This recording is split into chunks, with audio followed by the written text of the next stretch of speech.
Hello guys. पिछले video में अपन ने एडवांस ऑथराइजेशन स्कीम को स्टार्ट किया था। इस वीडियो में अपन उसी को ही कंटिन्यू करते हुए चलेंगे। उसको फिनिश करने के बाद अपन स्टार्ट करेंगे ड्यूटी फ्री इंपोर्ट ऑथराइजेशन और फिर उसके बाद अपन गोल्ड और ज्वेलरी की जो स्कीम है वो अपन करेंगे। तो अभी अपन को जो टॉपिक स्टार्ट करना है that is import and export of prohibited और रिस्ट्रिक्टेड आइटम्स। ये अपन एडवांस ऑथराइजेशन के अंदर ही पढ़ रहे हैं।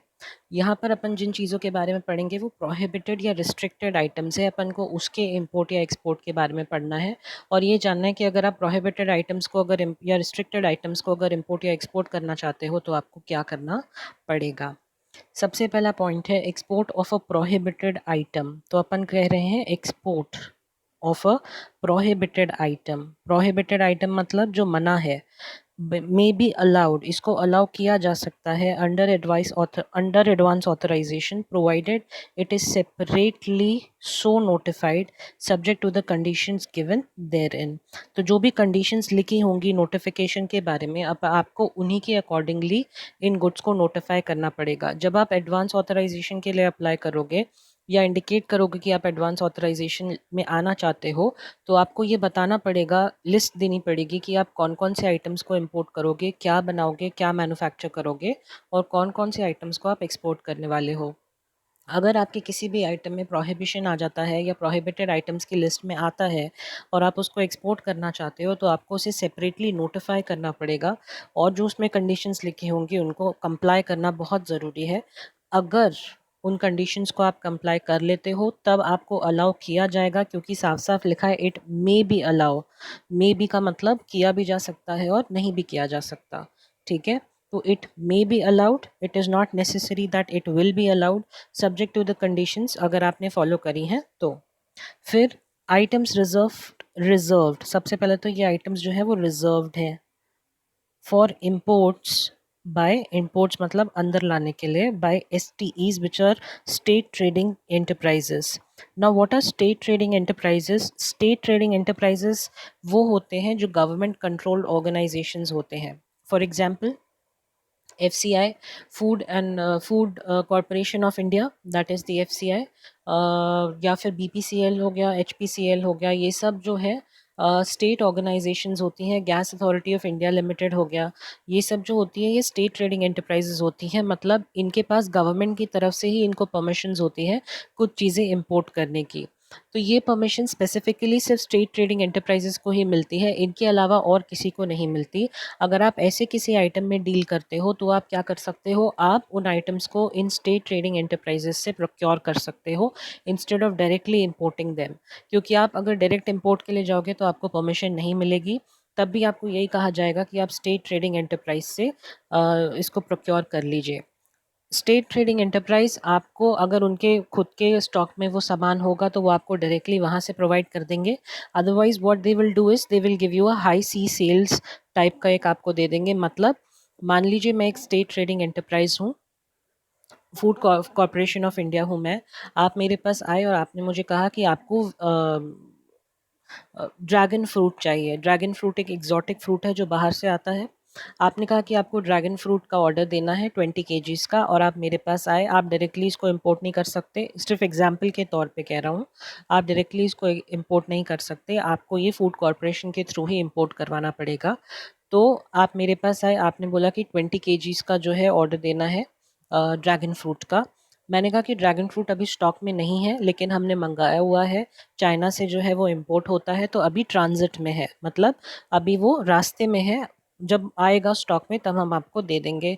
तो आप मेरे पास आज के दिन आए हो और आज के दिन जो ड्रैगन फ्रूट है वो अभी ट्रांजिट में है, लेकिन मुझे पता है कि कल को ये मेरे पास आएगा ही आएगा, तो मैंने आज आपसे जो डील थी वो फाइनलाइज कर ली। इसे कहा जाता है हाई सी सेल्स, क्योंकि अभी जो आपका गुड्स है वो ट्रांजिट में है, आपके पास खुद नहीं पहुंचा है लेकिन आपने इसको आगे किसी को बेचने का कॉन्ट्रैक्ट कर चुका है। तो ऐसा कोई कॉन्ट्रैक्ट होता है तो उसे हाई सी सेल्स कहा जाता है। तो आप हाई सी सेल्स भी कर सकते हो स्टेट ट्रेडिंग एंटरप्राइजेस के साथ। तो यहाँ लिखा है items reserve for the import by the state trading enterprises can not, सबसे पहले तो can not be imported against advance authorisation और DFIA। तो ऐसे आइटम्स को आप एडवांस ऑथराइजेशन और ड्यूटी फ्री इंपोर्ट ऑथराइजेशन के अगेंस्ट इंपोर्ट नहीं कर सकते। However those items can be procured from the state trading enterprises against the ARO और द इनवैलिडेशन लेटर। आप चाहो तो उनको इन स्टेट ट्रेडिंग एंटरप्राइजेस से प्रोक्योर कर सकते हो। मैंने अभी अभी आपको बताया था कि आप चाहो तो स्टेट ट्रेडिंग एंटरप्राइजेस से उनको प्रोक्योर कर सकते हो। आपको एक इनवैलिडेशन लेटर दे दिया जाएगा, तो उस इनवैलिडेशन लेटर को आप जब दिखाओगे या शो अप करोगे तो फिर आपको उस लेटर के अगेंस्ट आप जो भी उनसे प्रोक्योर करना चाहते हो आप प्रोक्योर कर सकते हो। State trading enterprises are also allowed to sell the goods on high sea sale basis to the holders of advance authorization or DFIA holder। अगर आप AA और DFIA होल्डर हो तो आपको पता ही है कि आप डायरेक्टली इंपोर्ट नहीं कर सकते। अगर आपको वो आइटम चाहिए तो आपको स्टेट ट्रेडिंग एंटरप्राइजेस से इंपोर्ट करवाना प्रोक्योर करना पड़ेगा, और स्टेट ट्रेडिंग एंटरप्राइज आपको हाई सी सेल बेसिस पर भी उसको बेच सकता है। मैंने आपको अभी अभी बताया हाई सी सेल बेसिस का मतलब क्या होता है। State trading enterprises are also permitted to issue a no objection certificate for import by advance authorization or DFIA holder। State trading enterprises आपको एक नो ऑब्जेक्शन सर्टिफिकेट भी दे देंगे। हाई सी सेल के केस में क्या होगा, वो आपको एक NOC दे देंगे कि जब भी माल आएगा आप या तो डायरेक्टली आपके यहाँ ही पहुँचा दिया जाएगा ट्रांजिट से, या फिर आप आके ले सकते हो, हमें कोई ऑब्जेक्शन नहीं है।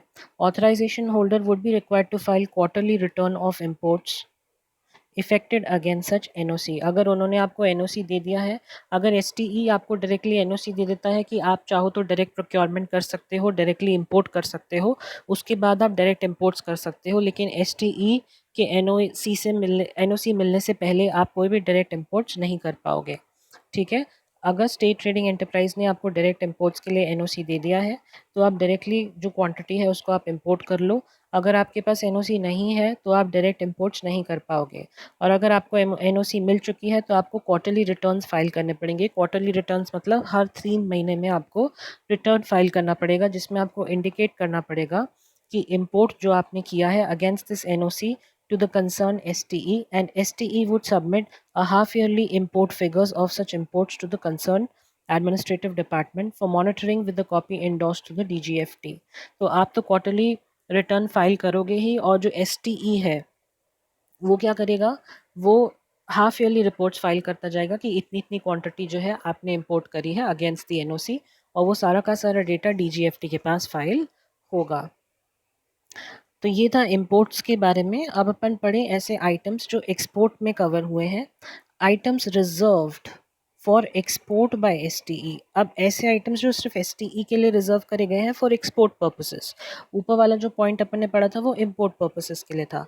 Can be exported under advance authorisation और duty free import authorisation only after obtaining a no objection certificate from the concerned STE। जैसे आप ऊपर इंपोर्ट्स के लिए NOC ऑब्टेन करोगे, वैसे ही यहाँ पर आप एक्सपोर्ट्स के लिए भी NOC ऑब्टेन कर सकते हो।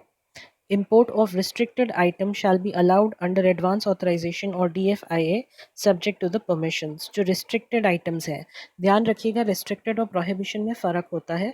prohibition मतलब बिल्कुल भी allowed नहीं होता, और restrictions का मतलब होता है कुछ terms and conditions होती हैं। तो आप restricted items को advance authorization और DFIA schemes के अंदर import कर सकते हो, provided आपने जो permissions है वो properly ली है। अब अपन बात करें एक्सपोर्ट ऑफ रिस्ट्रिक्टेड आइटम्स की। अपन ने ऊपर इंपोर्ट देखा, अब ये एक्सपोर्ट ऑफ रिस्ट्रिक्टेड आइटम्स और स्कॉमेट, वो आपको पता ही है स्कॉमेट का मतलब क्या है, स्पेशल केमिकल ऑर्गेनिजम्स वगैरह। स्कॉमेट items, however, shall be subject to all conditionalities or requirements of export authorization or permission as may be required under Schedule 2 of the ITC HS। तो जो ITC सिस्टम है, इंडियन ट्रेड क्लासिफिकेशन हार्मोनिफिकेशन सिस्टम और harmonious system, उसमें जो classification है उसके accordingly ही आप उसको एक्सपोर्ट कर सकते हो after getting the requisite permissions. ठीक है। तो इंपोर्ट एक्सपोर्ट का मैटर क्लियर हुआ। प्रोहिबिटेड और रिस्ट्रिक्टेड आइटम्स का बेसिक पॉइंट सिर्फ इतना है कि जो STEs हैं, इंपोर्ट भी आप NOC के अगेंस्ट कर सकते हो, एक्सपोर्ट भी आप NOC के अगेंस्ट कर सकते हो, पहली बात। दूसरी बात, प्रोहिबिटेड आइटम्स का एक्सपोर्ट सिर्फ तभी अलाउड होगा, और वो भी अलाउ होगा या नहीं होगा वो बात की बात पे डिपेंड करेगा। पहले तो आपको कंडीशंस को फॉलो करना ज़रूरी है। तीसरी बात, इंपोर्ट जो है रिस्ट्रिक्टेड आइटम्स का वो भी कंडीशनैलिटीज़ के बाद ही होगा, और जो एक्सपोर्ट है वो भी कंडीशनैलिटीज़ के बाद ही होगा। चलिए, अब अपना नेक्स्ट टॉपिक है free of cost supply by the foreign buyer. अब जो आपका फॉरेन कस्टमर है, जो आपसे सामान मंगवाता है, जिसको आप एक्सपोर्ट करते हो, वो खुद ही जो है आपको इनपुट्स प्रोवाइड कर रहा है। तो क्या मतलब हुआ इसका? मान लीजिए मैं हूँ ए, मैं इंडिया में हूँ, और जो मेरा कस्टमर है बी, वो रशिया में है। ठीक है, तो मैं इंडिया से रशिया में इनको एक्सपोर्ट करता हूँ। अब मुझे प्रोडक्शन करने के लिए रॉ मटेरियल की ज़रूरत है या इनपुट्स की ज़रूरत है। यहाँ पर क्या हो रहा है, ये जो मेरा कस्टमर है बी, ये मुझे इनपुट प्रोवाइड कर रहा है फ्री ऑफ कॉस्ट। इसने बोला कि ये आप इनपुट ले लो, मुझसे रॉ मटेरियल्स ले लो, और मुझे कुछ भी पे मत करो, this is free of cost. Free में उसने मुझे ये दे दिया। ठीक है, ऐसे केसेस में क्या होगा? अब आप खुद सोच के देखो कि आप एक बिजनेसमैन हो, आपको पता ही है, it is a very general rule of life कि there are no free lunches.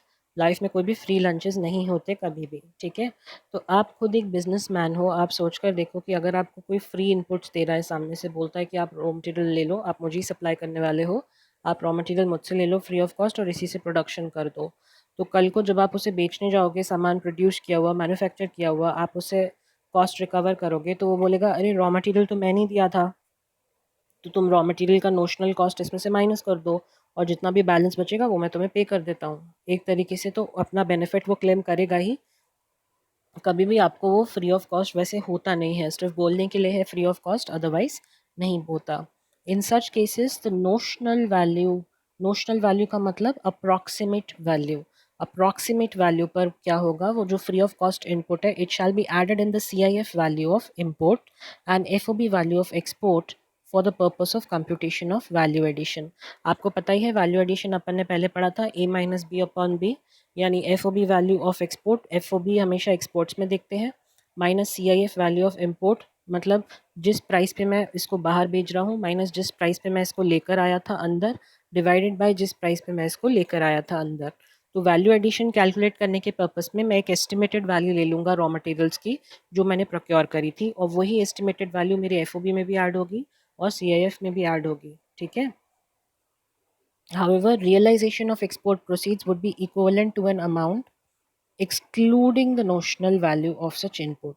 तो जब रियलाइजेशन हो जाएगा एक्सपोर्ट प्रोसीड्स का, मतलब जब वो मुझे पैसे पे कर देगा, तो उसमें से जितना भी नोशनल वैल्यू था रॉ मटेरियल्स का, वो माइनस कर दिया जाएगा। मान लीजिए अगर मैं इसको पर प्रोडक्ट पर आइटम जो चार्ज कर रहा हूँ वो ₹1000 मेरी सेल वैल्यू है।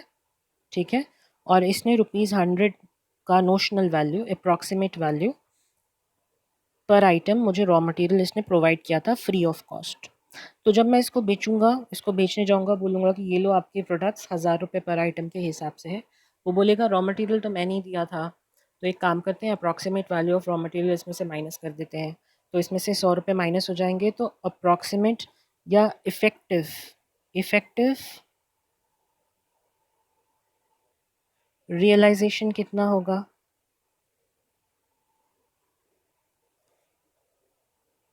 इफ़ेक्टिव रियलाइजेशन होगा ₹1000 minus ₹100, that is ₹900। ये आपका हो जाएगा इफ़ेक्टिव रियलाइजेशन, क्योंकि जो value notional value of inputs थी या रॉ मटेरियल थी वो इसमें से माइनस कर दी जाएगी। ओके, क्लियर हुआ? अब हम आगे चलें डोमेस्टिक सोर्सिंग ऑफ इनपुट्स, जिसमें हम इंडिया से अगर आप इनपुट्स लेने की बात कर रहे हो तो उसके बारे में अपन बात करेंगे।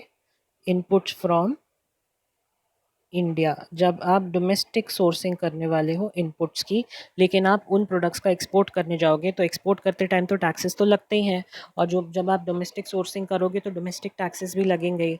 तो क्या आपको इन टैक्सेस का बेनिफिट मिल पाएगा क्या अंडर एडवांस ऑथराइजेशन? तो ये अपन को इसके अंदर पढ़ना है। The holder of an advance authorisation और ड्यूटी फ्री इम्पोर्ट ऑथराइजेशन, तो दोनों के स्कीम्स के बारे में अपन कह रहे हैं कि जिसके पास एडवांस ऑथराइजेशन है या DFIA यानी ड्यूटी फ्री इम्पोर्ट ऑथराइजेशन है, they can procure inputs from indigenous supplier. Indigenous supplier मतलब इंडियन सप्लायर, और स्टेट ट्रेडिंग एंटरप्राइज जो अपन ने ऊपर पढ़ा ही था इन ल्यू ऑफ डायरेक्ट इम्पोर्ट। ये वही बात कह रहे हैं जो अपन ने ऊपर पढ़ी थी कि आप डायरेक्टली इम्पोर्ट मत करो, लेकिन इन STE यानी स्टेट ट्रेडिंग एंटरप्राइजेस से या इंडिजिनस सप्लायर से ले लो। तो आप कर सकते हो, अपन ने ऊपर ही पढ़ा था कि आप कब कर सकते हो, जब आपको NOC या तो मिल गई हो या ARO उन्होंने दिया हो, इनवैलिडेशन लेटर दिया हो, तब आप कर सकते हो। The procurement can be made against the advance release order, that is the ARO, अपन ने ऊपर पढ़ा ही था, और the invalidation letter and the back to back inland letter of credit. अगर इनलैंड LC अगर आपको मिल जाए बैंक की तरफ से तो भी आप कर सकते हो domestic procurement. When domestic supplier intends to obtain duty-free material for inputs through advance authorization for supplying the resulting product to another advance authorization or duty-free import authorization, export promotion, capital goods authorization user, the regional authority shall issue an invalidation letter। ठीक है, इसका क्या मतलब हुआ? मान लीजिए यहाँ पर दो सप्लायर्स हैं, एक है मिस्टर ए, दूसरे हैं मिस्टर बी। ठीक है, mister A B advance authorisation या DFIA के अंदर रजिस्टर्ड है और मिस्टर बी भी एडवांस ऑथराइजेशन या DFIA के अंदर रजिस्टर्ड है। मिस्टर ए बाहर से रॉ मटेरियल लेकर आते हैं, इंपोर्ट करते हैं। ठीक है, एडवांस ऑथराइजेशन के अंडर इंपोर्ट करते हैं ये, तो इनके ऊपर टैक्सेस जो है वो नहीं लगते होंगे, इनको रेमिशन मिल जाता होगा टैक्सेस का या एग्जेम्पशन मिल जाता होगा टैक्सेस का। आगे ये रॉ मटेरियल किसको बेचेंगे? मिस्टर बी को ये सेल कर देते हैं ये रॉ मटेरियल। अब जो मिस्टर बी है वो भी एडवांस ऑथराइजेशन वाला ही है और ये मिस्टर बी इस रॉ मटेरियल का इस्तेमाल करके आगे मैन्युफैक्चर कर कर ये एक्सपोर्ट कर देगा इन चीज़ों को, जो फिनिश गुड्स बनेंगे उनको ये एक्सपोर्ट कर देगा। ठीक है, तो यहाँ पे क्या बोला है कि जब कोई ऐसा डोमेस्टिक इंडिजिनस सप्लायर है जो खुद ऑथराइजेशन, एडवांस ऑथराइजेशन और DFIA में कवर होता है और वो इंपोर्ट करता है रॉ मटेरियल को और लोकली बेचता है, तो वो भी इनवैलिडेशन लेटर लेकर जो है ये काम कर सकता है। ठीक है, तो रीजनल अथॉरिटी से वो इनवैलिडेशन लेटर को ऑब्टेन करेगा और दूसरे एडवांस ऑथराइजेशन या DFIA वाले सप्लायर को वो दे देगा। जो DFIA और एडवांस ऑथराइजेशन वाला मैन्युफैक्चरर है उससे फिनिश गुड्स बनाकर वो आगे एक्सपोर्ट कर देगा। तो इस पूरे केस में ये जो भी हुआ, मिस्टर ए ने मिस्टर बी को जो सामान यहाँ पर बेचा है, इसके लिए आपको इनवैलिडेशन लेटर मिल जाएगा from the regional authorities. The regional authority shall issue the advance release order. कब करेगा वो एडवांस रिलीज ऑर्डर को? कब इशू करेगा? If the domestic supplier intends to seek the refund of duty through deemed exports mechanism of FTP। तो यहाँ पर जो है deemed export mechanism of FTP apply हो जाएगा। It may issue such order at the time of issue of authorisation simultaneously और subsequently. तो ये क्या होगा केस, यहाँ पर मैं आपको अभी डिटेल में समझा देता हूँ, ये पूरा का पूरा पॉइंट आपको डिटेल में अभी मैं समझा देता हूँ, ध्यान से सुनिएगा सारी चीज़।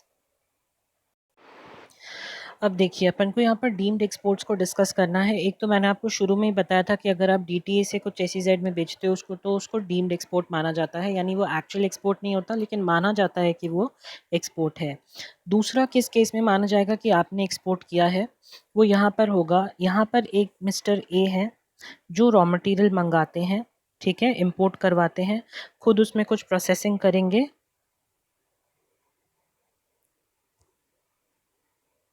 और प्रोसेस होने के बाद यहाँ से इनका आउटपुट निकलेगा जिसको ये बेच देंगे मिस्टर बी को और मिस्टर बी के लिए ये हो जाएगा इनपुट। ठीक है, मिस्टर बी इसके ऊपर मैन्युफैक्चर कैरी आउट कर कर इसको आगे सोल्ड आउट कर देंगे यानी एक्सपोर्ट कर देंगे। मान लीजिए इन्होंने एक्सपोर्ट कर दिया रशिया में। ठीक है, अब यहाँ पर मिस्टर ए भी एडवांस ऑथराइजेशन में कवर्ड थे और मिस्टर बी भी एडवांस ऑथराइजेशन और ड्यूटी फ्री इंपोर्ट ऑथराइजेशन में कवर थे। तो दोनों ही स्कीम्स में जब क्या होता है इसमें कि आपको एडवांस ऑथराइजेशन मिलती है या ड्यूटी फ्री इंपोर्ट ऑथराइजेशन मिलती है, इन दोनों ही स्कीम्स में क्या होता है कि या तो आप टैक्सेस पे कर दो, बाद में आपको उसका रिफ़ंड या क्रेडिट मिल जाता है, रिफ़ंड मिल जाएगा या फिर आपको रिफ़ंड तो वैसे नॉर्मली ज़्यादा मिलता नहीं है, आपको उसका क्रेडिट मिल जाएगा कि आप जो भी टैक्सेस पे किए हुए हैं आप उसको कहीं ना कहीं उसका क्रेडिट इस्तेमाल कर सकते हो। ठीक है, तो यहाँ पर एक तरीके से मिस्टर ए ने जो बेचा मिस्टर बी को, वही इनपुट इस्तेमाल होकर आगे जाकर एक्सपोर्ट हुआ। मिस्टर बी ने अपनी मैन्युफैक्चरिंग कैरी आउट करी, मिस्टर ए ने जो इनपुट बाहर से आए थे उसके ऊपर अपनी प्रोसेसिंग कैरी आउट करी, और पूरा का पूरा चेन यूएसए से चलकर इंडिया में पूरा चेंज होकर मैन्युफैक्चर होकर रशिया तक पहुंचा। तो एक तरीके से ए और बी दोनों ही इसके अंदर इन्वॉल्व थे, क्योंकि अगर ए जब तक अपना आउटपुट नहीं बनाता तब तक बी को उसका इनपुट नहीं मिलता और एक तरीके से एक्सपोर्ट नहीं हो पाता प्रोडक्ट का। तो ये माना जाएगा, डीम किया जाएगा कि इस एक्सपोर्ट के अंदर ए भी इन्वॉल्व था। मतलब अगर ए ने यहाँ पर जो सेल करी है दूसरे एडवांस ऑथराइजेशन या duty free import authorisation holder को, तो उसे भी एज एन एक्सपोर्ट ही माना जाएगा। मतलब इस वाली सेल को डीम किया जाएगा, it will be a deemed export. ये माना जाएगा कि ये भी एक तरीके की एक्सपोर्ट ही है जो इसने करी, क्योंकि अगर ये इसको नहीं बेचता तो ये आगे एक्सपोर्ट नहीं कर पाता, राइट। अब जब मिस्टर बी के पास इनपुट ही नहीं आएगा तो वो कैसे आगे उसको एक्सपोर्ट कर पाएगा। तो एक तरीके से ये वाले सेल ट्रांजैक्शन को डीम्ड एक्सपोर्ट माना जाएगा। ठीक है, क्लियर हुआ। तो ये है डीम्ड एक्सपोर्ट का कॉन्सेप्ट, जब आप डायरेक्टली कुछ एक्सपोर्ट नहीं कर रहे लेकिन आपके थ्रू ही वो चीज़ होकर जा रही है तो उसे डीम्ड एक्सपोर्ट माना जाता है। और आप और जो एक्सपोर्ट करने वाला है वो दोनों ही एडवांस ऑथराइजेशन और DFIA में कवर्ड हो, तो वहाँ पर इस चीज़ के लिए आपको जो रीजनल अथॉरिटी है इस चीज़ को कैरी आउट करने के लिए वो आपको इनवैलिडेशन लेटर दे देगी।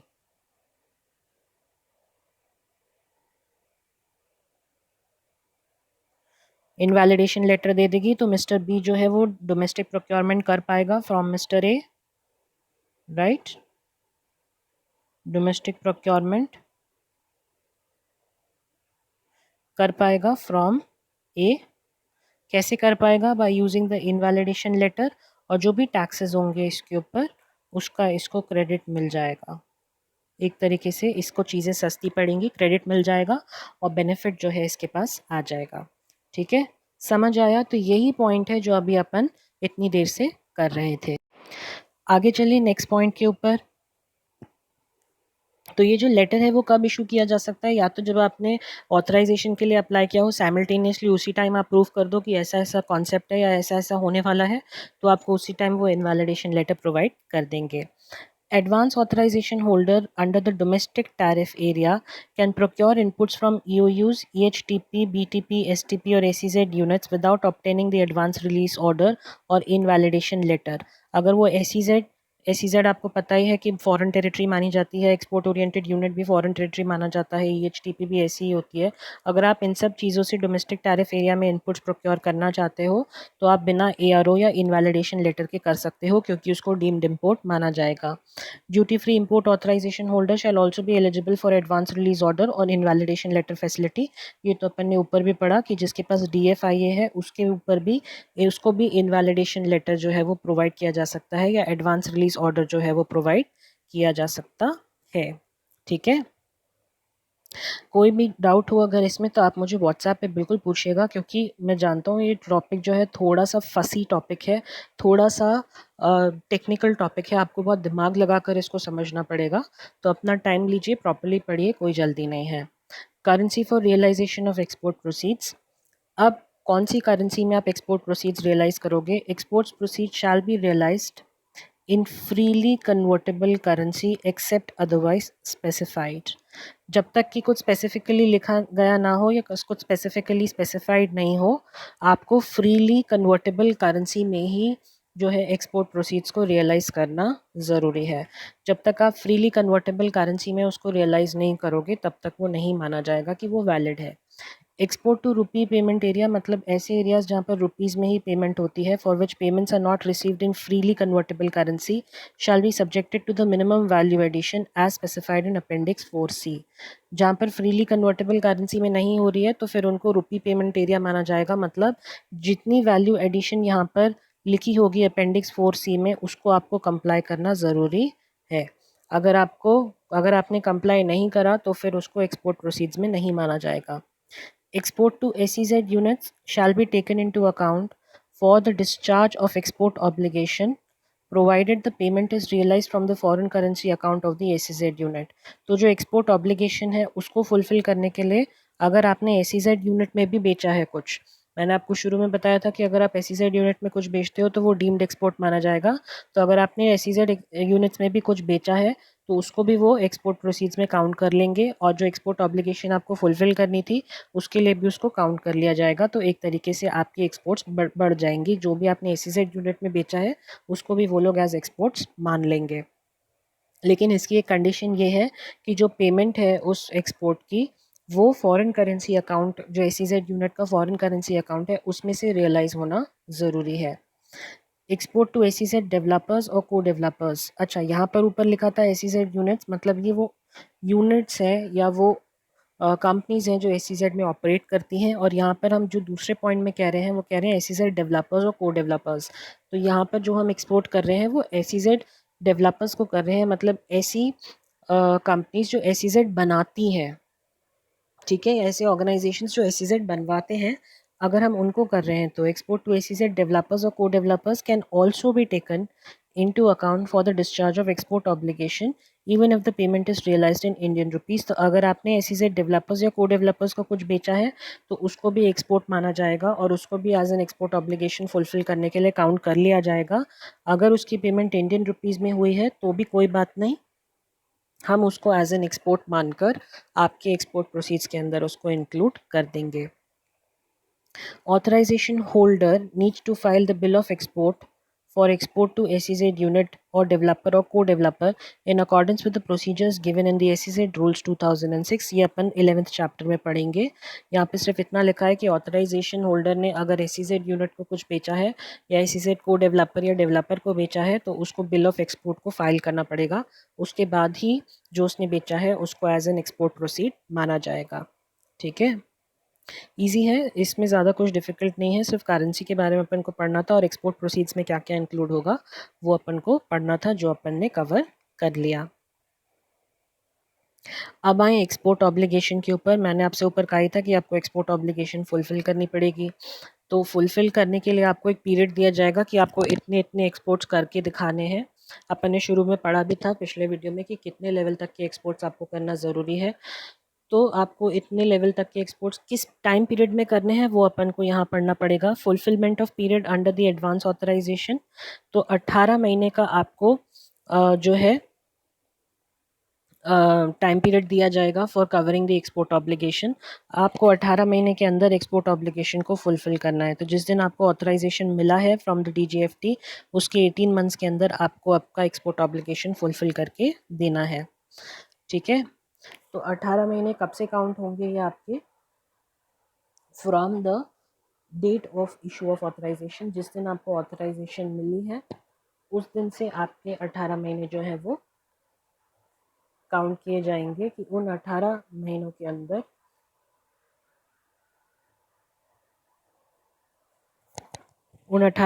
अंदर आपको वो ऑब्लिगेशन फुलफिल करके देनी है।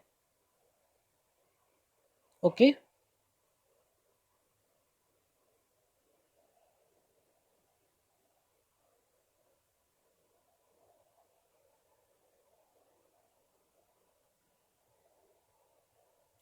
फिर फॉर टर्न की projects in India and abroad and deemed export category. जहाँ पर डीम्ड एक्सपोर्ट कैटेगरी है या टर्न की प्रोजेक्ट्स है in India and abroad. Turn की प्रोजेक्ट्स का मतलब होता है ऐसे प्रोजेक्ट्स जिनको आप स्क्रैच या ज़ीरो लेवल से स्टार्ट करते हो और पूरा ऑपरेशनल बना कर देते हो। मतलब कोई इंडस्ट्री सेटअप करने का प्रोजेक्ट होगा जो आप ज़ीरो लेवल से स्टार्ट कर रहे हो, बिल्डिंग बनेगी, मशीनरीज इंस्टॉल होगी, पूरा वो ऑपरेशन में आएगा, कैसे ऑपरेट करना है, कहाँ से क्या प्रोक्योर करना है, क्या नहीं करना है, वो पूरा का पूरा प्रोजेक्ट जब बनने के बाद आप किसी को हैंड ओवर करते हो तो उसे टर्न की प्रोजेक्ट कहा जाता है। तो ऐसे टर्न की projects in India and abroad या फिर डीम्ड एक्सपोर्ट कैटेगरी में अगर आप हो तो इसके लिए पीरियड ऑफ फुलफिलमेंट क्या होगा? It shall be as per the duration of the project और 18 months whichever is more. तो जितने टाइम तक आपका प्रोजेक्ट चलेगा या फिर 18 महीने, जो भी उन दोनों में से ज़्यादा होगा, उतने टाइम तक का आपको टाइम दिया जाएगा for fulfilment of the export obligation. फिर for items of defence, military, store, aerospace and nuclear energy यानी सेंसिटिव आइटम्स, इनके लिए आपको 24 महीने का पीरियड मिलेगा। 24 months from the issue of authorization or as per the contract duration whichever is more.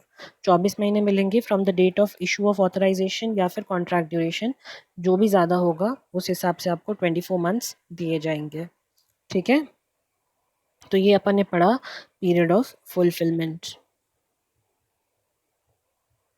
उसके बाद नोट्स में क्या है, अ कंपनी और a firm holding an advance authorisation and registered with BIFR यानी Board of Industrial and Financial Reconstruction or Rehabilitation Department of the state government may be permitted the export obligation extension for an advance authorization as per the rehabilitation package prepared by the operating agency and approved by the BIFR or a rehabilitation department of the state government. मतलब ऐसी companies या firm जो BIFR के अंदर registered है या rehabilitation department के अंदर आ गई हैं, तो ये ऐसी फर्म्स होती हैं जिनको अभी रिकंस्ट्रक्ट किया जा रहा है.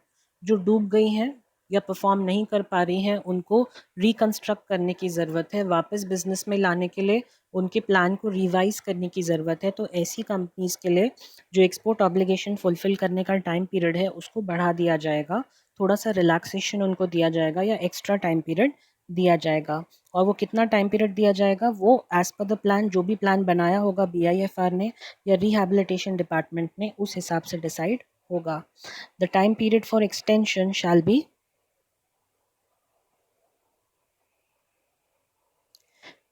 As per the BIFR order, मतलब जितना BIFR ऑर्डर ने स्पेसिफाई किया होगा उतना, या फिर 2 years from the date of expiry of export obligation period. तो जब आपका original export obligation period expire हो रहा होगा उससे आपको 2 साल और एक्स्ट्रा मिल जाएंगे. और the date of BIFR order whichever is later, या फिर BIFR ऑर्डर से 2 साल और आपको मिल जाएंगे whichever is later, shall be granted without the payment of a composition fee. और आपको कोई कॉम्पोजिशन फ़ी भी नहीं लगेगी because you are an industry which is under the BIFR. आप रिकंस्ट्रक्शन प्रोसेस के अंदर हो, इसलिए आपसे कोई भी कॉम्पोजिशन की फ़ी भी नहीं ली जाएगी. प्लस आपको एक्सटेंशन मिल जाएगा for fulfilment of export obligation. कितने टाइम पीरियड का, या तो BIFR ऑर्डर में लिखा होगा उतने टाइम पीरियड का मिलेगा, या फिर 2 साल का मिल जाएगा from the end of original export obligation period और from the date of BIFR order whichever is later. Re import of exported goods under duty exemption और एमिशन स्कीम. अब अगर ऐसी चीज़ें जो मैंने एक्सपोर्ट करी थी अंडर एडवांस ऑथराइजेशन या फिर DFIA में ड्यूटी फ्री इम्पोर्ट ऑथराइजेशन के थ्रू मैंने एक्सपोर्ट करी थी, अगर मैं उनको री इम्पोर्ट करता हूँ तो क्या होगा, तो the goods exported under the advance authorisation और DFIA में बी री इम्पोर्टेड. आप चाहो तो उनको री इम्पोर्ट कर सकते हो. Authorisation holder shall also inform about such re importation to the regional authority which had issued the authorization within 1 month from the date of re-import. तो जिस दिन आपने उसको री इम्पोर्ट किया है उस दिन से 1 महीने के अंदर आपको उस रीजनल अथॉरिटी को जाकर बताना पड़ेगा कि हमने री इम्पोर्ट किया है, जिस रीजनल अथॉरिटी ने आपको ऑथराइजेशन प्रोवाइड किया था. ठीक है, कंपलसरी है आपके लिए ये इन्फॉर्मेशन उस अथॉरिटी को देना कि आप इन गुड्स को वापस री इम्पोर्ट कर रहे हो. ठीक है, तो अपना एडवांस ऑथराइजेशन स्कीम यहाँ पर आकर ख़त्म होता है. लंबा स्कीम है, थोड़ा सा टेक्निकल है, थोड़ा सा टाइम लग सकता है समझने में. Doesn't matter, take your time, आराम से करें बट समझ के करें. कोई भी डाउट हो तो मुझे व्हाट्सएप करके ज़रूर पूछें. अब जो अपन को टॉपिक करना है that is duty free import authorisation. ये भी अपना एक स्कीम्स का पार्ट है. एग्जेम्पशन स्कीम का जो दूसरा पार्ट है वो है duty free import authorisation scheme. Normally इस स्कीम को एडवांस ऑथराइजेशन के साथ ही देखा जाता है, लेकिन इन एडवांस ऑथराइजेशन और DFIA that is duty free import authorisation scheme, इन दोनों के बीच में कुछ डिफरेंसेस हैं जो कि मैं अभी नॉर्मली आपको बता रहा हूँ. आप चाहो तो साथ में इसको नोट डाउन कर लें कि एडवांस ऑथराइजेशन और ड्यूटी फ्री इम्पोर्ट ऑथराइजेशन में डिफरेंसेस क्या क्या है. जो एडवांस ऑथराइजेशन स्कीम अपन अभी तक पढ़ते आ रहे हैं, नॉर्मली उसमें क्या होता है, एक्सपोर्ट करने से पहले ही आपको ऑथराइजेशंस मिल जाती हैं, लेकिन ड्यूटी फ्री इंपोर्ट ऑथराइजेशन में आपको एक्सपोर्ट करने के बाद ऑथराइजेशन मिलता है. यानी एक्सपोर्ट जब आप कर दोगे फिर जो आपने इनपुट्स पे जो टैक्सेस पे करे होंगे उसका आपको रिफंड मिल जाएगा या क्रेडिट मिल जाएगा. एडवांस ऑथराइजेशन स्कीम में जितने भी टैक्सेस लगते थे इनपुट्स के ऊपर उन पे सबका आपको बेनिफिट मिलता था, लेकिन ड्यूटी फ्री इंपोर्ट ऑथराइजेशन के अंदर आपको सिर्फ बेसिक कस्टम ड्यूटी जो होगी उसी का ही इनपुट या उसी का ही क्रेडिट आपको मिलेगा. एडवांस ऑथराइजेशन स्कीम के अंदर एक्चुअल यूज़र कंडीशन थी, मतलब एडवांस ऑथराइजेशन ट्रांसफरेबल नहीं था, आप किसी को ट्रांसफ़र नहीं कर पाते थे। लेकिन ड्यूटी फ्री इंपोर्ट ऑथराइजेशन के अंदर कोई एक्चुअल यूज़र कंडीशन नहीं है। इसका सबसे बड़ा रीज़न ये है कि डीएफआईए जो स्कीम है वो ट्रांसफरेबल है, मतलब आपका अगर आपके पास डीएफआईए का ऑथराइजेशन है तो आप वो किसी और के नाम पर ट्रांसफ़र भी कर सकते हो। इसलिए ऐसे इनपुट्स जहाँ पर जिन इनपुट्स के ऊपर एक्चुअल यूज़र कंडीशन होगी उन इनपुट्स के ऊपर डीएफआईए नहीं मिलता। इसीलिए नहीं मिलता क्योंकि डीएफआईए का जो नेचर है वो ये है कि ये ट्रांसफरेबल नेचर का होता है। फिर वैल्यू एडिशन की अगर अपन बात करें तो एडवांस ऑथराइजेशन के अंदर 15% वैल्यू एडिशन की अपन ने बात करी थी, मिनिमम वैल्यू एडिशन, जो कि ड्यूटी फ्री इंपोर्ट ऑथराइजेशन के अंदर 20% है। फिर एडवांस ऑथराइजेशन में अपन ने स्टैंडर्ड इनपुट आउटपुट नॉर्म्स की ज़्यादा कहीं बात नहीं करी थी, लेकिन ड्यूटी फ्री इंपोर्ट ऑथराइजेशन जो है उसके वो सिर्फ उन्हीं गुड्स के ऊपर मिलेगा जो स्टैंडर्ड इनपुट आउटपुट नॉर्म्स के अंदर मेंशन्ड है। अगर एसआईओएन नॉर्म्स में मेंशन नहीं है तो उसके ऊपर डीएफआईए एप्लीकेबल नहीं हो पाएगा। तो ये कुछ मेजर डिफरेंसेस हैं between advance authorisation and duty free import authorisation के। अब अपन इसको डिटेल में पढ़ना स्टार्ट करते हैं। तो duty free import authorisation scheme जो है ये भी इंपोर्ट्स के ऊपर लगने वाले टैक्सेस का आपको बेनिफिट दिलाता है, लेकिन इसमें बात ये है कि जो बेसिक कस्टम्स ड्यूटी है यहाँ पर सिर्फ उसी का ही आपको बेनिफिट मिलता है। तो duty free import authorisation scheme, it is issued to allow duty free import of inputs also including the oil and catalyst consumed in the production of the export products। तो inputs के साथ साथ कोई oil या catalyst अगर use हुआ है तो उसका भी आपको बेनिफिट मिल जाएगा। Duty free import authorization shall be exempted only from the payment of basic customs duty। मतलब यहाँ पर आपको जो एग्जेम्पशन मिलेगी वो बेसिक कस्टम ड्यूटी को पे करने के ऊपर मिलेगी, जबकि एडवांस ऑथराइजेशन में अपन ने बाकी चीज़ों का भी एग्जेम्पशन पढ़ा था। Drawback fix by the central excise authority shall be available for the duty paid inputs whether imported और इंडिजिनस, वेदर या तो आप अगर आपने उसको इम्पोर्ट किया है या इंडिजिनसली प्रोक्योर किया है तो उसके ऊपर जो भी आपने ड्यूटी पे करी होगी उसके ऊपर आपको ड्रॉबैक मिल जाएगा। ड्रॉबैक मतलब benefit. Indigenous used in the export of the product. For inputs not specified in the standard input output norms, the applicant should indicate clearly the details of such duty paid inputs। तो यहाँ पे हम standard input output norms के बारे में क्यों कह रहे हैं, ये एक important बात है, क्योंकि यहाँ पर जिन inputs का आपको benefit मिलेगा वो specifically mention होना चाहिए in the standard input output norms। अगर वो SION के अंदर mention नहीं है तो आपको DFIA का benefit नहीं मिल पाएगा। Additional customs duty, excise duty, etc. shall be adjusted as SENVAT credit। Okay तो एडिशनल कस्टम्स ड्यूटी और एक्साइज ड्यूटी को आप एडजस्ट कर सकते हो एज सेनवैट क्रेडिट, और जो बेसिक कस्टम ड्यूटी है उसका आप ड्रॉबैक क्लेम कर सकते हो। एलिजिबिलिटी कंडीशंस क्या है डीएफआईए के लिए? It is on post export basis. मैंने आपको कहा ही था, शुरू में बोला ही था कि एडवांस ऑथराइजेशन जो है वो एक्सपोर्ट करने से पहले मिल जाता था, लेकिन डीएफआईए जो है वो एक्सपोर्ट करने के बाद ही मिलता है। ऑन द प्रोडक्ट्स, किस प्रोडक्ट्स पे मिलेगा? For which the standard input output norms is notified. So first condition is very important कि एसआईओएन का होना बहुत ज़रूरी है। दूसरी बात, merchant exporter shall mention the name of the supporting manufacturer of the export product on the documents, namely the shipping bill, airway bill और the bill of export.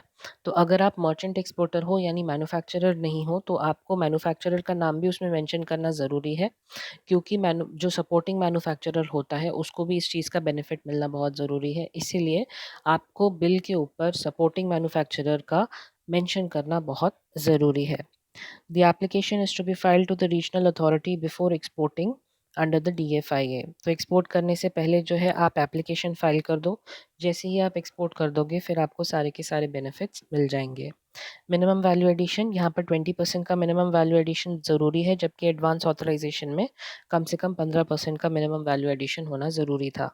20% shall be required to be achieved, also to be followed as per Appendix 4C for the items having the higher value addition।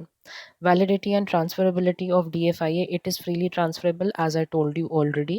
The applicant shall file an online application to the regional authority before exporting under the DFIA, and it shall be completed within 12 months from the date of online filing of the application। मतलब export करने से पहले आपको regional authority के पास online एक application file करनी पड़ेगी कि आप डीएफआईए स्कीम के अंदर कुछ एक्सपोर्ट करने की कोशिश कर रहे हो, और एप्लीकेशन फ़ाइल करने के 12 महीने के अंदर आपको वो एक्सपोर्ट जो है उसको कंप्लीट कर देना है। While doing the export or supply, the applicant shall indicate the file number on the export documents. ये जो ऊपर फाइल नंबर जनरेट हुआ था एप्लीकेशन फाइल करने के बाद, वो फाइल नंबर आपको इंडिकेट करना पड़ेगा एक्सपोर्ट डॉक्यूमेंट्स के ऊपर। एक्सपोर्ट डॉक्यूमेंट्स कौन कौन से होंगे आपके? Shipping bill, airway bill, bill of export, ARE1 या ARE3 and central excise certified invoice. After completion of the exports and realization of the proceeds, request for issuance of transferable duty-free import authorization may be made to the concerned regional authority within a period of 12 months from the date of the export, or 6 months or additional time allowed by the RBI for realization from the date of realization of the export proceeds, whichever is later. The validity of such transferable DFIA shall be 12 months. तो वो क्या कह रहे हैं कि आप चाहो तो डीएफआईए को ट्रांसफ़र भी कर सकते हो, और ट्रांसफरेबिलिटी की आपको एप्लीकेशन कब फाइल करनी है? जब from 12 months from the date of export, यानी एक्सपोर्ट होने के 12 महीने के बाद तक आप फाइल कर सकते हो, और from 6 months from the realisation of the export proceeds, मतलब जब से आपको एक्सपोर्ट प्रोसीड्स मिल गए हों उसके 6 महीने के बाद आप उसके 6 महीने तक आप ट्रांसफरेबिलिटी की एप्लीकेशन फाइल कर सकते हो, और ट्रांसफरेबल होने के बाद इसकी वैलिडिटी 12 महीने तक रहेगी। Separate DFIA shall be issued for each standard input output norm and each port. Her port के लिए अलग DFIA इशू होगा, और स्टैंडर्ड इनपुट आउटपुट नॉर्म्स में जितने भी प्रोडक्ट्स हैं, तो जिन जिन के अलग अलग SION है, तो सबके लिए अलग अलग DFIA इशू होगा। And export under DFIA shall be made from a single port, और एक ही पोर्ट से आपको एक्सपोर्ट्स करने पड़ेंगे under DFIA। No duty-free import authorization, that is no DFIA, shall be issued for an export product where SION prescribes the actual user condition for any input. अगर किसी भी input के लिए actual user condition होगी, actual user condition हम यहाँ क्यों कह रहे हैं? क्योंकि हमने पढ़ा था कि DFIA का nature कैसा होता है, that it is transferable।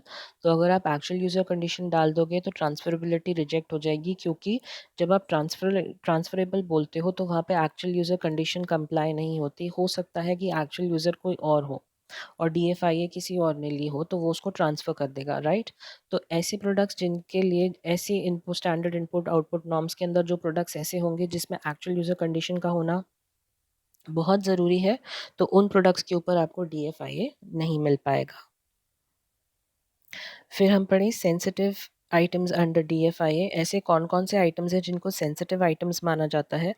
In respect of the resultant products requiring the following inputs, मतलब ऐसे प्रोडक्ट्स जिनके अंदर ये नीचे मेंशन किए गए इनपुट्स लगते हैं। The exporter shall be required to provide a declaration with regard to technical characteristics, quality and specification in the shipping bill.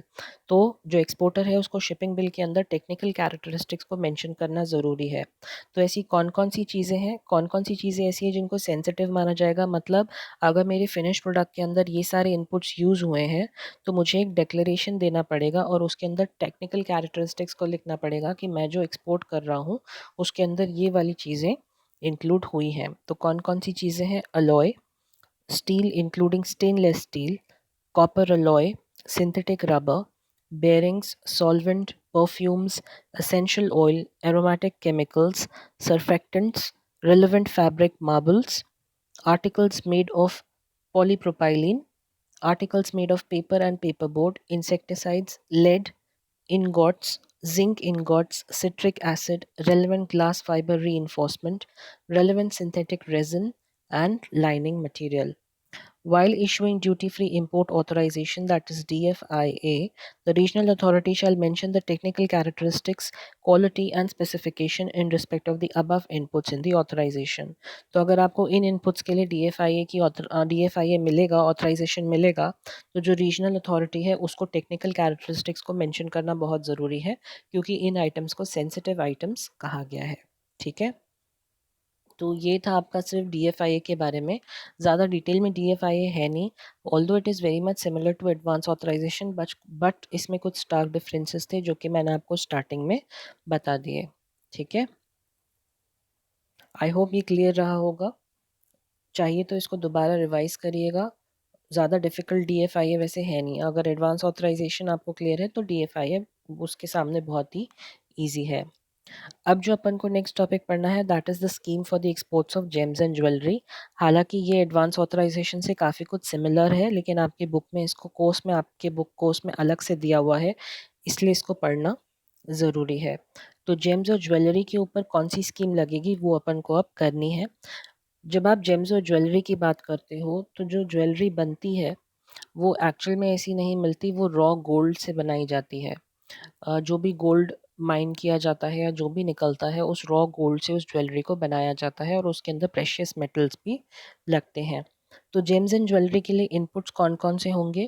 Precious stones, metals etcetera can be procured duty free from the manufacture of the export product.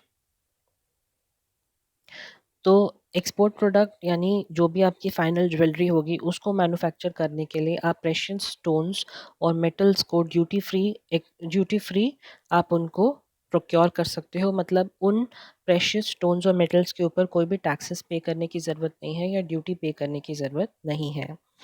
तो output क्या होगा आपके case में? It should be the gold jewellery excluding legal tender coins. अगर gold coins हैं वो legal tender के अंदर हैं तो वो इसके अंदर इंक्लूड नहीं होंगे।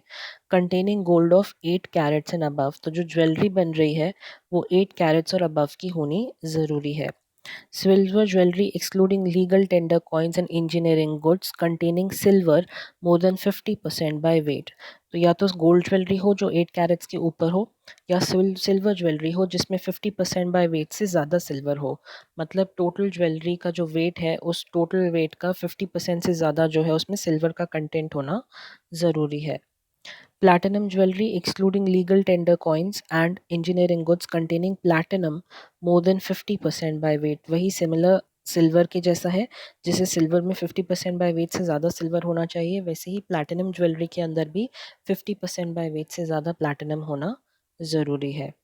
ठीक है, तो लीगल टेंडर कॉइन्स और इंजीनियरिंग गुड्स इसके अंदर नहीं आते फाइनल प्रोडक्ट्स के अंदर। तो इसमें कौन कौन सी स्कीम्स एप्लीकेबल है for gold and other jewellery?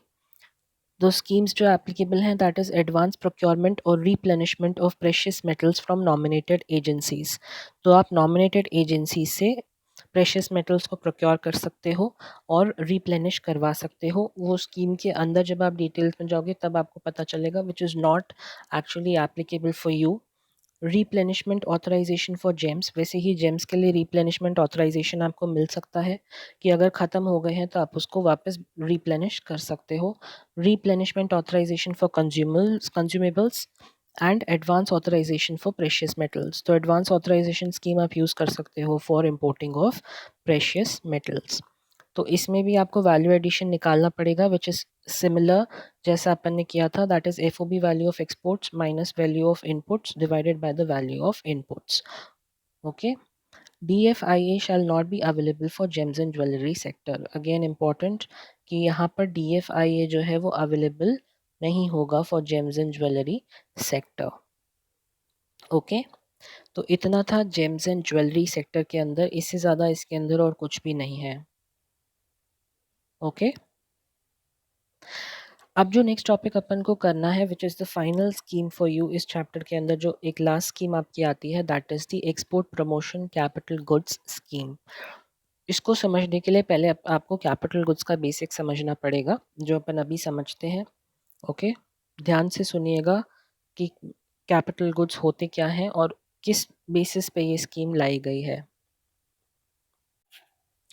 Okay, so EPCG scheme that is export promotion capital goods. तो अब तक आप अकाउंट्स में जो पढ़ते आए हैं कैपिटल गुड्स के बारे में, या अब तक आपने जो भी कैपिटल गुड्स के बारे में पढ़ा है बेसिक में जो आपने पढ़ा होगा दैट इज़ कि कैपिटल गुड्स का मतलब क्या होता है? Fixed asset.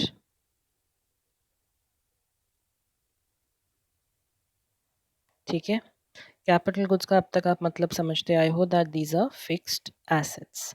जब आप कहते हो कि कैपिटल गुड्स फिक्स्ड एसेट्स होते हैं तो इसके अंदर फिक्स्ड एसेट्स को बोलना तो बहुत ब्रॉड कैटेगरी हो जाती है। उसके अंदर इसके अंदर आते हैं आपके फर्नीचर्स आ जाते हैं, फिर आपकी मशीन्स आ जाती हैं, ठीक है। फिर कंप्यूटर्स आ जाते हैं,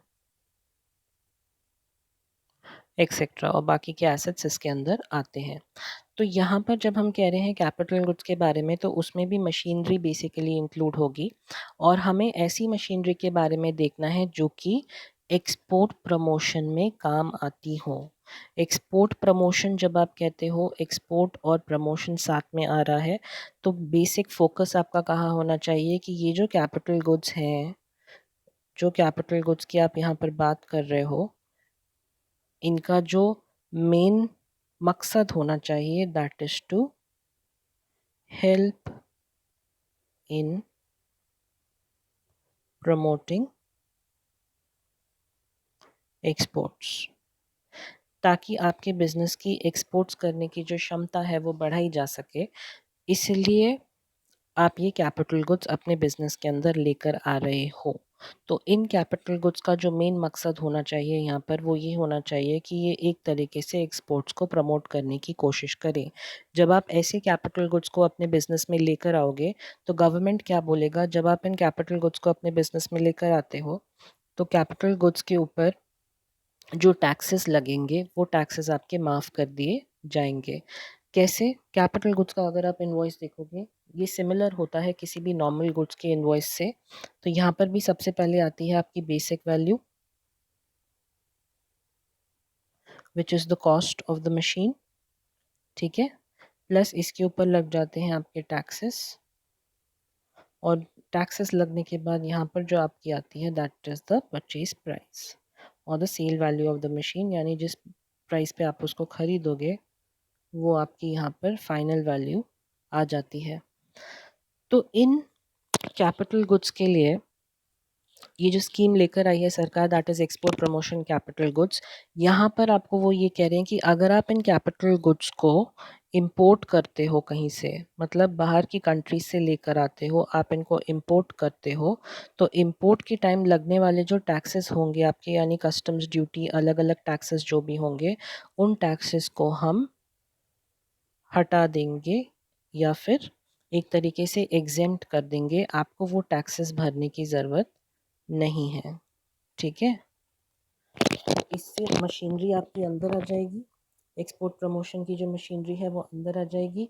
एक तरीके से आपके बिज़नेस का एक ऑब्जेक्टिव अचीव हो जाएगा कि आप एक्सपोर्ट की तरफ ज़्यादा ध्यान दे पाओगे, एक्सपोर्ट प्रमोशन होगा, कंट्री के लिए अच्छा होगा ताकि आपकी एक्सपोर्ट्स बढ़ेंगे, बेटर क्वालिटी होगी क्योंकि आप बाहर से अच्छी मशीन आप जो है इंपोर्ट कर कर इंडिया में ला रहे हो, और सिंस आपके ऊपर टैक्सेस नहीं लग रहे तो आपको वो मशीन सस्ती पड़ेगी। एक तरीके से आपकी जो कैपिटल गुड्स की कॉस्ट है वो कम हो जाएगी। कैपिटल गुड्स की कॉस्ट कम होगी तो आपकी प्रोडक्शन कॉस्ट भी नॉर्मली उससे कम हो जाएगी, ठीक है। तो यहाँ पर जो गवर्नमेंट का मकसद था वो ये था कि आप अच्छे से अच्छे मशीन्स को प्रोक्योर करें, चाहे तो बाहर से लेकर आएँ, तो उसके ऊपर जो भी लगने वाले टैक्सेस हैं वो कम हो जाएंगे या हटा दिए जाएंगे, बट प्रोवाइडेड इन मशीन्स का जो मेन मकसद होना चाहिए वो एक्सपोर्ट प्रमोशन की तरफ होना चाहिए। यानी हमारे यहाँ से, इंडिया से इन मशीन्स का काम ये होना चाहिए कि ये हमारे यहाँ से एक्सपोर्ट्स को बढ़ाने का काम करें, ठीक है। तो इस वीडियो में अपन यहीं तक अभी रुकते हैं। मैंने आपको जो है एडवांस ऑथराइजेशन कंप्लीट कराकर DFIA करा दिया है, और फिर अपन ने जेम्स एंड ज्वेलरी भी अपन ने पढ़ा है, और उसके बाद अपन ने एक्सपोर्ट प्रमोशन कैपिटल गुड्स की जो स्कीम है उसका बेसिक अपन ने किया है। नेक्स्ट वीडियो में अपन EPCG को डिटेल में करेंगे, और उसको करने के बाद चैप्टर 9 को वाइंड अप करेंगे। फिर उसमें एक लास्ट पोर्शन रह जाएगा, that is related to export oriented units and SEZ। तो वो जब अपन चैप्टर नंबर 11 SEZ ऐड कर लेंगे, उसी टाइम अपन उस वाले पोर्शन को भी कवर करेंगे, ठीक है। चलिए, till then you take good care of yourself, and कोई भी डाउट्स हो तो प्लीज़ मुझे व्हाट्सएप करके आप पूछ लीजिएगा। Thank you guys.